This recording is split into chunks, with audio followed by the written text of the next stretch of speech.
Niyo na lumebel up ang swerte nyo. Ngayon 2025 mga bossing ko, dahil January pa lamang mga bossing ko, ay mainam na subukan nyo po ito. Proven po ito mga bossing. At ako mismo, favorite ko po siya. At lagi ko siya pinapaltan kada halimbawa 3 days, ganyan. Or kaya, minsan mga po, kada 24 oras nagpapalit na po ako nito eh. Ito ay napaka-epektibo. Huwag nyong hayaan na ito po ay magiging madumi mga bossing. Ano po ba yan mga boss? Ito po mga bossing ko, ang kapangyarihan ng tubig. Favorite ko po ito. At kada po ako ay magwi-wish mga bossing ko, nagwi-wish ako sa tubig. At ito po mga bossing ko, ang ganito po ginagawa ko ha. Binibilad ko po siya sa sinag ng araw. At ako po ay nagpo-focus lang positive lamang, like ko sinasabi na kung ano man yung problema mong pinagdadaanan ay kagad na masusolusyonan. Lagi halimbawa ko sinasabi, halimbawa ang problema mo ay pera. Magkakaroon ako ng maraming pera at makakabayad na ako sa lahat ng aking mga pagkakautang. Ganun po ako kapag po nagwi-wish. Hindi ako gumagamit na sana, direct to the point, at naniniwala ako na magkakaroon nga po ako kasi makapangyarihan yung mindset natin at ganoon din yung ating salitain. Kapag yung isipan po natin, alam mo na makakabayad ka at ganoon din po kapag po ikinagsasalita, mga magaganda sinasabi po ninyo. Yan po itugma-tugma po yan. Parang magkakapatid po yan mga bossing. Once na may isang kontrabida po dyan sa isipan po ninyo, halimbawa isipan po ninyo, iba yung binubukan ng bibig, iba rin po yung tinatakbo ng isipan. Nagkakaroon ng mga balakid. At ganoon din huwag na ikukwento sa iba yung mga pinapangarap ninyo. Asahan nyo hindi po yan magkakatotoo. Gawin nyo po ito ng pasikreto lamang. I-share nyo yung ating live para yung mga nakakapanood, alam na po nila mga bossing ko na sikreto lamang po ito. Maganda rin yung nagsishare ng mga ganitong mga pamamaraan dahil ang mga nagsishare ng mga ganitong mga pamamaraan, kumbaga kayo po ay kahit di pa gumagawa, pinagpapala ka na kasi may mabuti kang kalooban.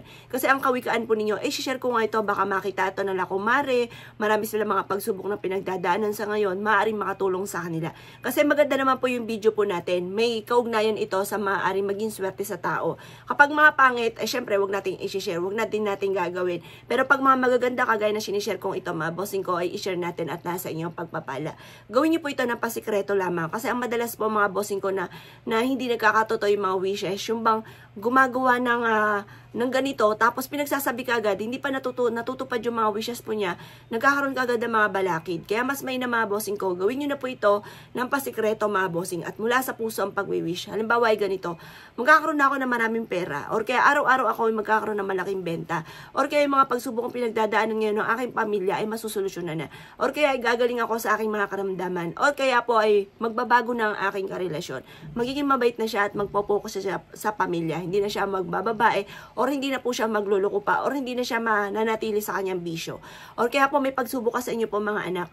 Yung mga anak ko na napapariwara ay dumiretso sila ng landas at sila po ay maging masunurin sa magulang. Matupad lahat ang aking mga pinapangarap para sa aking anak. Ganun ang mga pagwi-wish. Huwag kang gagamit sana direct to the point ang pagwi-wish. At maniwala ka na mababago po yan.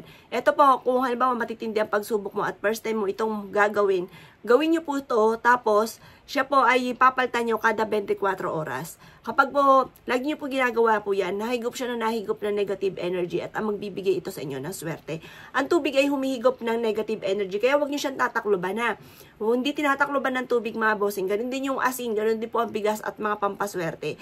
Hayaan nyo lang po siya na sumingaw at siya po ay, kumbaga makahigop ng mga negative energy sa loob ng inyong tahanan.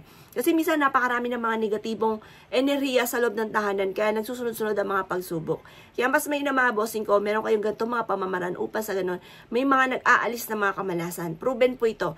Kaya ako'y kinaniwala at nasya po itong gawin. Huwag ka na magpatumpik-tumpik pa. Subukan nyo siya at napaka-epektibo po nito mga pamamaraan. Kaya ako'y kinaniwala, siya mga boss.